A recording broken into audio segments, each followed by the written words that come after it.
Um, I literally All just walked to sports, the all door from work. plays. All sports, all plays. All sports, all plays. 365, we making up plays. You talking the game, get you through the days. We're high in the court, the dime in the lane. Variety topics, living the same. All presentation, sports information. In the airways, taking the nation. All sport, all plays, they work in your faces. Grace up the field, so tie the laces. All sports, all plays.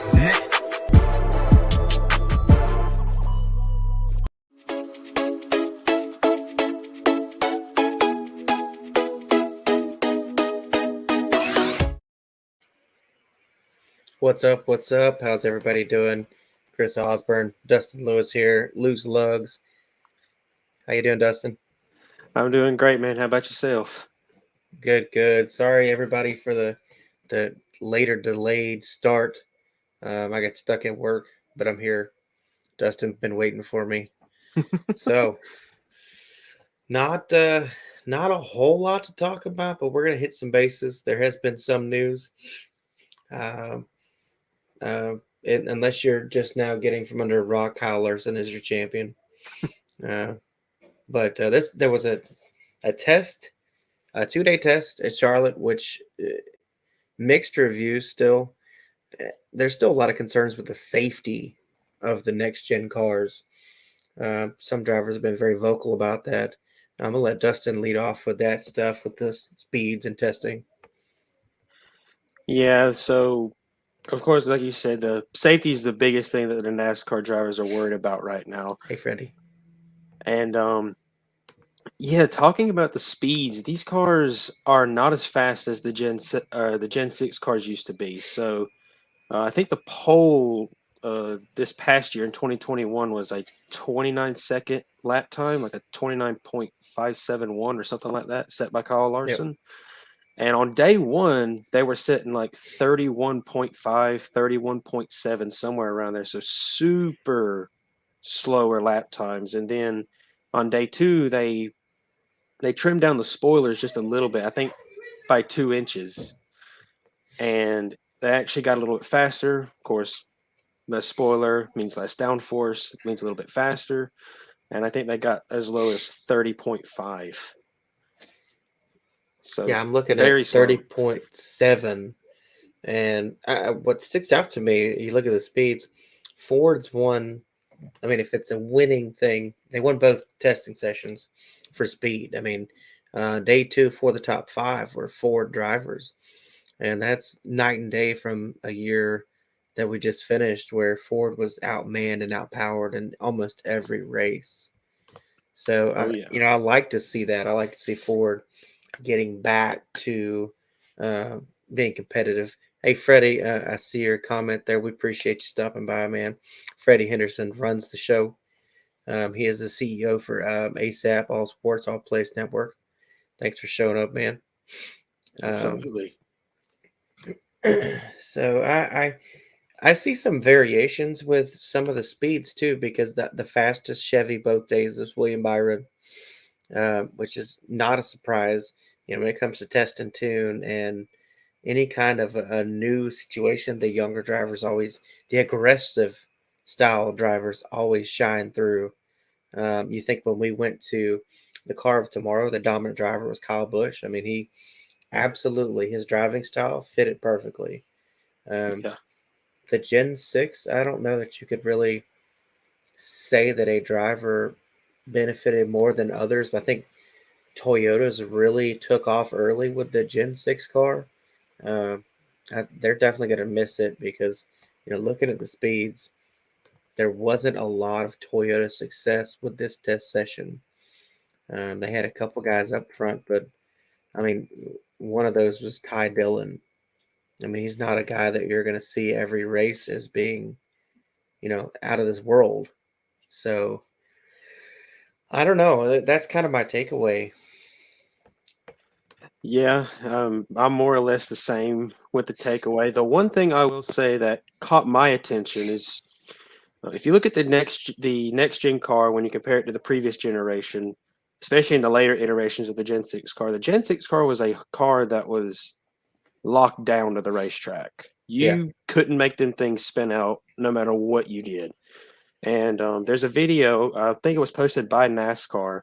Denny Hamlin, I think that's who it was going into turn 3, and you could see that car start to just crab walk up the racetrack, and it finally came around on him. He didn't hit Yep. anything, but to me, that tells me that that car is going to be hard to drive. The stiffer Yeah, suspension and everything like that's going to make that car very hard to drive, especially on the outset. and I believe they went away with the track bar on this car, which Hmm. is weird. I read that they have kind of a circular positioning thing that does all the adjustments for what the track bar would have done, which is it's odd. But Larry Dowling, I see you over there. It's my dad commenting. Yeah, I made it. um, yeah, so this, and they went to the single lug. They've made some really cool changes there to make for. They're going to make for interesting storylines. Um, I think they just finished the gun that they're going to use for the lugs. Like right before that test session, they didn't have one when they did the Charlotte Roval test during the season. They didn't have that gun made yet. It was very odd. Um, but talking safety, Ryan Newman, who doesn't have a ride yet, I think he retires. Honestly, it's probably time. But uh, he's been very outspoken about the lack of uh, certified safety and test results for these cars, and they head to Daytona here in 70, 90 days, something like Hmm. that. And Yeah. they don't have any idea. I think back to some of the worst wrecks we've seen. The Austin Dillon wreck where he goes up into the fence. Can this car survive that kind of impact? Because it's always possible at plate tracks, and we're going to find out race one. What these things are made of. Um, Go ahead. Yeah, I saw the when Austin Dillon, I saw that Daytona race live, and I was like, "Oh my Lord, that there's no way he's walking away from this one with Mm-mm. nothing wrong with him," and he did. I was like, "That wow!" The fact that he basically went roof first into the catch fence, stopping at like I think the telemetry had him at 160 miles an hour when he hit the fence to a dead stop, and he walks away and is just perfectly Well, fine. That is incredible. And I saw the wreck he had at Charlotte with his next gen car, and I'm with you. That car was crumpled yeah, for as like we mentioned earlier, as slower as these cars are compared to what they used to be. If that car is that damaged during this kind of rate in this test session, the imagine 170s. Yeah, imagine a wreck at like let's just say 183 going into turn one, or at Daytona where they're approaching 190, 200 miles an hour in the draft. I mean, that's it's scary. Um, yeah, yeah, I feel for these guys that don't they don't have a clue, and you can't race carefully. I mean, you go out there and you leave it all on the track. I don't think there's a single driver that goes into a race and is like, look, I'm just going to go like 80% because I don't want to get hurt. Like, that doesn't exist. So it's going to be something. Um, as far as I know, we're on course to be at the Daytona 500. Our editor, Tyler Butler, is working on our passes right now. So we should hear back from them soon. I'm excited.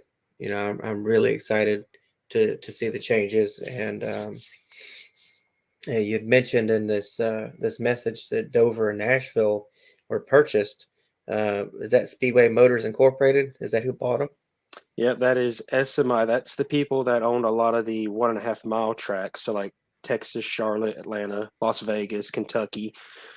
They bought Dover and Nashville Oh, last week. well, I guess that's why Nashville was such a push to get into the schedule. They probably were in the process of buying those tracks when it happened.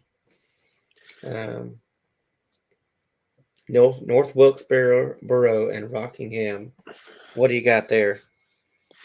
So this actually I think this happened. I think I've heard about this today or yesterday about the state of North Carolina is handing out millions of dollars to the North Wilkesboro and Rockingham racetracks to have them renovated and redone so they can hold races there. The So, American Rescue Plan money, yeah. and I think it is Rockingham. They said they want to see if they can't get ARCA and NASCAR to come back and race at that racetrack. And I North would, Wilkesboro is on board 100% with it. I would love to see Rockingham back. That is a hard track for these guys, and you're going to see some tough racing. I I don't agree. understand why it went away. North Wilkesboro. There was stories that the track was going to close years before it did. So I can understand Wilkesboro a little bit, but Rockingham was a two race venue on the schedule for years, and it Yep. just went away. They went down to one, and then it was gone. So it'll be nice to see those guys back in the schedule. Um, right now, there's a lot of two races that I think the drivers themselves would like to see go away. Um, some of the mile and a halves are, they're hard to handle, and it'd be a change of pace.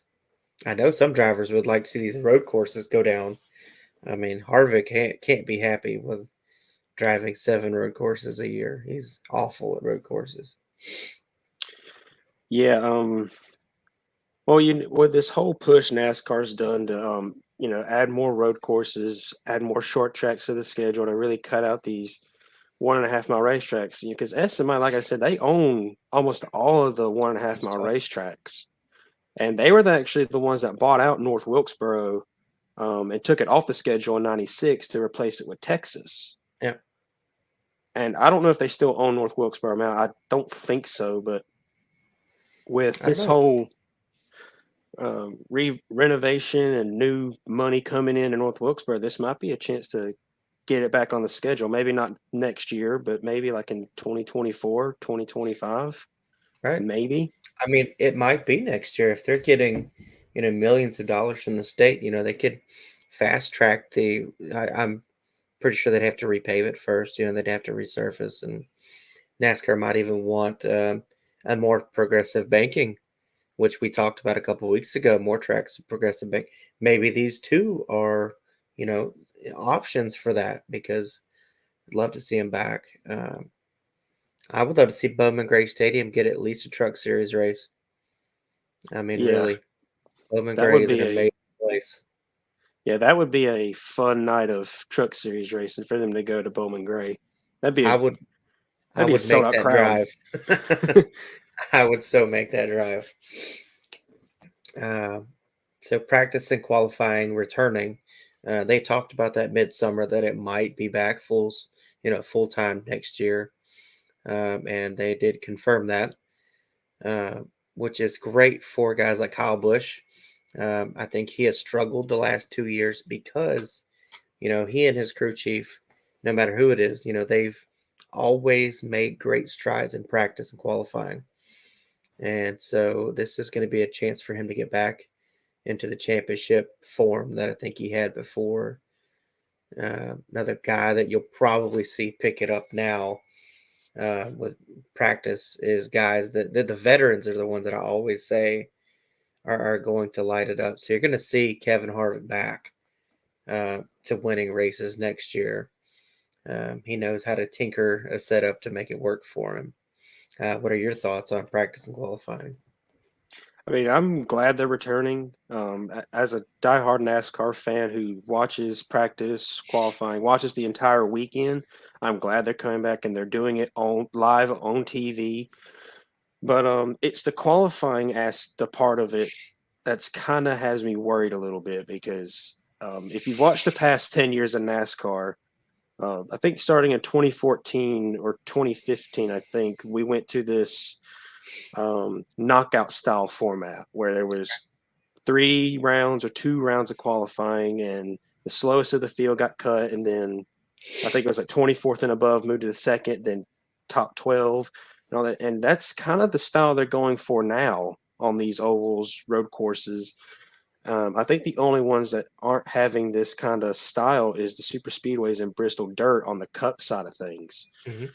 And we all saw, I think it was 2019 at Auto Club, what the group qualifying aspect could have on this, and they did not do that. So it's not technically the knockout style format. It's still single car runs, but kinda. Right. It's kind of a good middle ground. But The I don't know. I'm I indifferent. I think the only advantage to it is, if you say you've got 2 laps to run at a place like Richmond or something, and you mess up your first lap on the exit of turn 4, well, you mess up lap 1 and lap 2 because Hmm. those they correlate. So if you do knockout style and you give these guys 15 minutes, if you can't get a good lap in 15 minutes and just have a mistake-free lap, well, start in the back. You've got plenty of time in that format to get at least one solid lap. And I think I prefer that over, you know, you let's say, I mean, Richmond's good, but how about Pocono? If you mess up the exit of turn 4, you're messing up both laps easily. I mean, that Yeah, long straightaway, if you're off by just a little, it's affecting both laps. So it yeah, gives you a because chance to mess with that. when you come off of the final corner at Pocono, I mean, that long straightaway, your top end speed is what matters at the end of that. And if you're That's not very true. hitting if you're not hitting those numbers that everyone else is hitting, it's gonna really hurt your lap time. Uh, let's hit on silly season a little. Uh, there's not a lot going on. I mean, Kurt Busch now has a charter with 2311. They did purchase the outgoing Starcom Racing's charter, and it was reportedly $12 million just for the charter. Um, they was 10 million each for Trackhouse to buy Good the two that they grief. bought. But they bought everything. I mean, they bought the race shop. They bought um, some of the contracts of the employees. They bought the warehouse. They bought everything that Ganassi was giving them, and it was close to $100 million, I believe, when that was said and done. Uh, but for 2311, I mean, they had to be scared at some point because they'd announced this huge Kurt Busch thing, and then their charter that they were getting from Spire, no, Front Row. I'm sorry, Front Row backed out. But now they have one. So who do you think is left that can still get a ride? I mean, other than say like Anthony Alfredo, who's not been confirmed with anybody, he's not going to front row because they gave that charter away, so he's a free agent at the moment.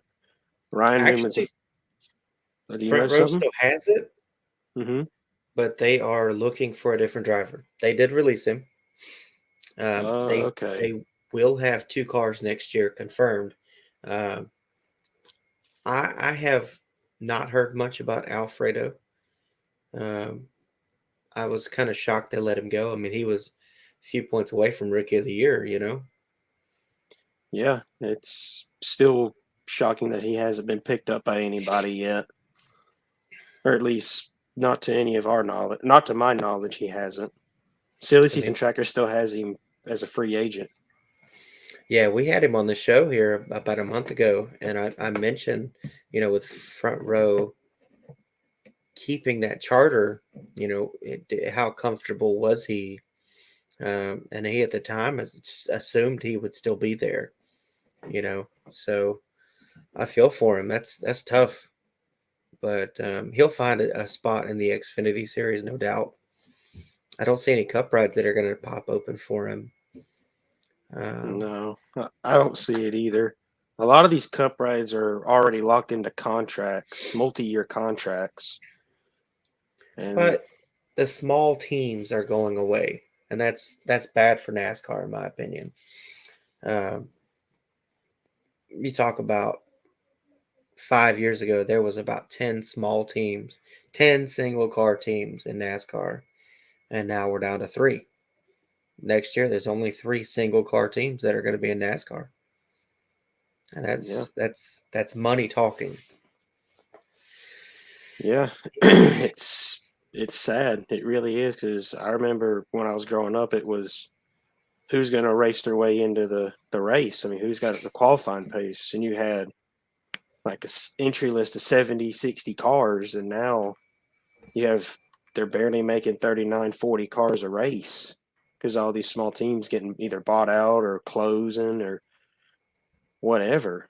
It's a sad day for a lot of the small NASCAR teams right now. Sad year. A weird time too, because this car was supposed to be the equalizer. It was supposed to be the cheaper version um, of manufacturing. So guys like GMS could come into the sport and compete right away. And that it is cheaper on some ends because uh, the car itself is manufactured mostly by NASCAR. Toyota, Ford, Chevy, they now make all the chassis themselves, which is going to save the teams money on one end, but that's because they're laying off so many employees that are fabricators, they're chassis builders. These guys will go down to the Xfinity series where they still make chassis. So I'm sure it's saving them money to an extent, but I hate to hear that, a lot of guys are going to lose their jobs because of this transition. Yeah, I'd hate to be the person that has to tell them it's been fun. We appreciate what Exactly. you've done, but we have to let you go. Yeah. I mean, some of these guys have been 20, 30 years working for the same team and early retirement, if you will, because there's not a job for them anymore. Better if they pick up something else. Maybe they have to find something else that they can do. Maybe if they want to if they want to stay with the teams. Yeah. I did want to talk about Matt DiBenedetto, though. After that Phoenix thing where he let's go Brandon or whatever. I Mm-hmm. know that he lost some interest. There were teams talking to him about part-time gigs, and from what I've been told, those are gone. Um, Well, they had a few opportunities in the Xfinity series, and I'm told those are gone too. Hopefully, there's somebody calling, but I don't think there's going to be. I think the publicity that he created that was so negative might be hard to take on for a new team. I really thought that Brad Keselowski would reach out if they opened an Xfinity team for this year, but they're not going to. So it might have been his one chance. I mean, it's kind of what happens. I mean, we saw it Freedom with of Kyle. You saw it with Kyle Larson. Yeah, Did something controversial, lost his ride. No one wanted to sign him. And I mean, he got lucky with Hendrick, but I mean, it is freedom what of it is. speech is a gift and a curse at the same time. Mm-hmm. Exactly. Exactly. What else you want to talk about? The Coliseum format. Um, Yes, because this is actually something that I think a lot of NASCAR fans will probably get behind. It's if you've seen Bristol Dirt with the format that they use, this reminds me of a lot of dirt track races. Local dirt track, local short track formats that you see are all around the country. So it's going to be a 2-day event. That's so practice and qualifying, which is going to be single car, will be on day one. So I think that's on the Saturday or the Friday before the main events. And where you qualify is going to is your place for the one of the 4 heat races. So, and with that, that means 40 cars can enter the race. They can either race their way in or qualify their way into the main event, which is the Clash. Now, these 4 heat races are going to determine the first 16 cars for the event. And then there's going to be 2 last shot qualifying races. And I think it's the top four or top, yes, the top four of those two that Okay. get to progress on to the Clash. So it's going to be a television packed event for the start of the season. I definitely think so. I think it's going to be different, which is what we need in NASCAR is something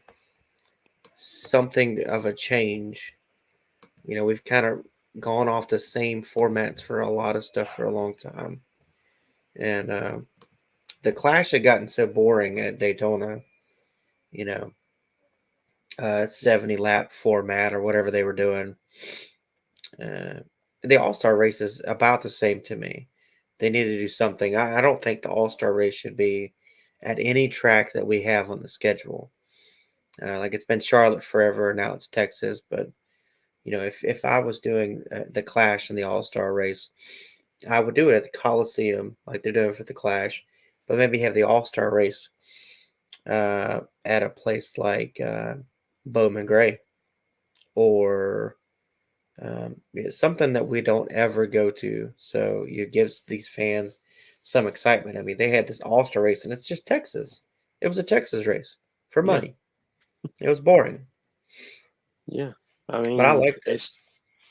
yeah, I like this idea as well. I mean, it taps into that West Coast market that NASCAR, we don't have a whole lot of races over there. We have Sonoma and Fontana. So this, adds on to the whole California based races. So I like the idea of the event. I think it'll be really good for TV. I know NASCAR they've been saying, I think it was it's either today or yesterday that they want the TV to be the biggest thing that they're focused on right now. That coverage, especially with bringing back practice and qualifying, and I think this is a good way to go about it. Yeah, I like it. It's they're getting more open to trying new things, and that's great. Uh, I like the playoff format. I know there's a lot of people that don't like the championship four. It's winner take all, but so is the Super Bowl. So is the World Series. It may not be a one race or one game format, but it all comes down to winner take all. And in NASCAR, we had the old point system where, Richard Petty had 40,700 points and, David Pearson had so and so. And then we went to the 185 points for winning a race. And that was kind of hit and miss, if you will. And I wasn't opposed to the chase. I I felt wasn't like either. I felt like at the end of its era, people were so upset because Jimmy Johnson couldn't be beat. He had already figured out I don't have to win in any of those other races. I just need to be the best in 10 races.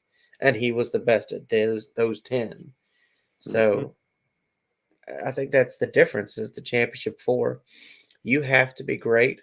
You have to be successful all season to get stage points and still be good in the last 10 races and in that very last race to win a championship. And I would have been kind of upset if a guy like Denny Hamlin won a championship after going winless in the regular season. Then it shows people the regular season just doesn't matter.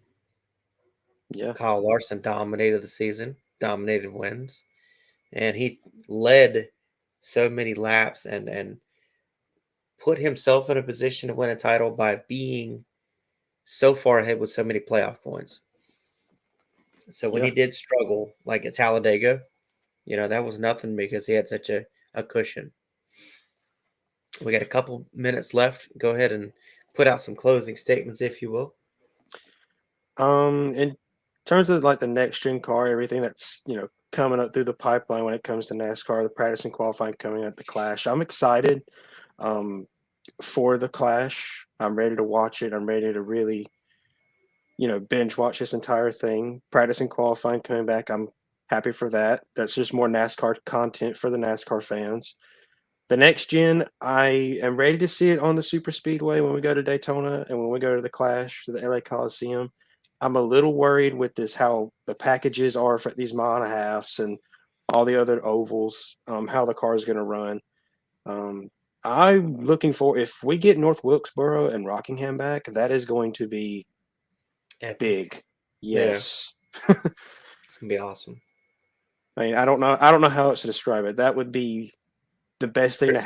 to happen. Yeah, it'd be literal Christmas. It'd be Christmas. Yes. It'd be NASCAR Christmas. NASCAR Christmas. Exactly. Good deal. I would be pretty happy with either track. I mean, both is a miracle, but one, and I hope it's Rockingham if there is one. I'm just a huge fan of such different corners. I mean, it's a crew chief nightmare to go into 1 and 2 and know that you're looking at a turn that's banked 20 degrees, that is as sharp as Bristol almost, and then 3 and 4, you're looking at a turn that's kind of like Phoenix's 3 and 4.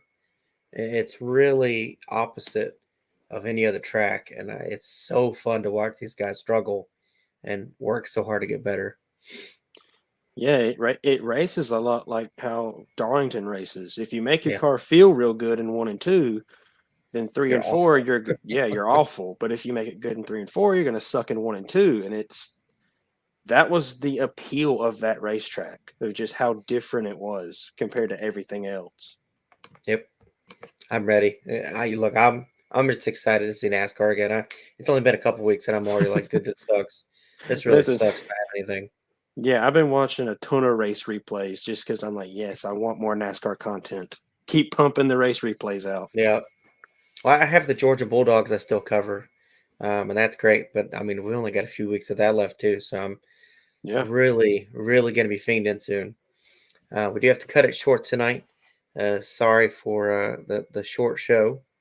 It is Thanksgiving week. Happy Thanksgiving to everybody. Remember to spend time with the family.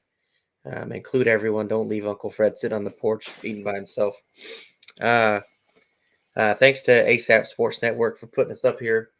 Thanks to Sports and Culture Media for giving us the good content to go by. And good job tonight, Dustin. He actually came up with all the content tonight. I've been busting it at work. I haven't had time to do anything. But you guys eat well. Tell your family I said hey. And we will be back next Monday. Regular time. Alrighty. Everybody have a good one. All sports, all plays. Yeah. All sports, all plays. All sports, all plays. 365, we're making a place. We talking the game, get you through the days. We're high in the court, the dime in the lane. Variety, topics, living the same. All presentation, sports information. In the airways, taking the nation. All sport, all plays, like working your faces. Grace at the field, so tie the laces. All sports, all plays.